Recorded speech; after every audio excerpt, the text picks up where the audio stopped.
kembali lagi dengan saya Musafir Ramadhani. Saya sekarang adalah di salah satu sungai atau kali Banda Aceh, yang mana pada hari ini kami mengadakan kurban di daerah kami, yaitu daerah tercinta Likau Rahmah. Dan sekarang saya sedang membersihkan perut. Isinya perut adalah air semua ini. Bagaimana cara misalnya adalah begini caranya. Kupas dulu. Ini bahasa Indonesianya handuk, bahasa Aceh handuk. Handuk itu walemo. Jadi inilah handuk yang diadakan pada si lembu. Dan apabila bagaimana, melihatlah kemari bagaimana cara membersihkannya. Begini pertama, kedua dikupas. Ini handuknya, begini, lihatlah. Ini dengan cara suci dan bersih.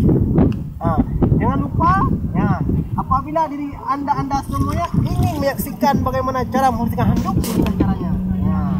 Silahkan melihat sendiri bagaimana. Oke, jangan lupa like dan subscribe channel saya, karena saya lebih banyak lagi berbagai kafilah, berbagai macam cara bagaimana membersihkan ini handuk.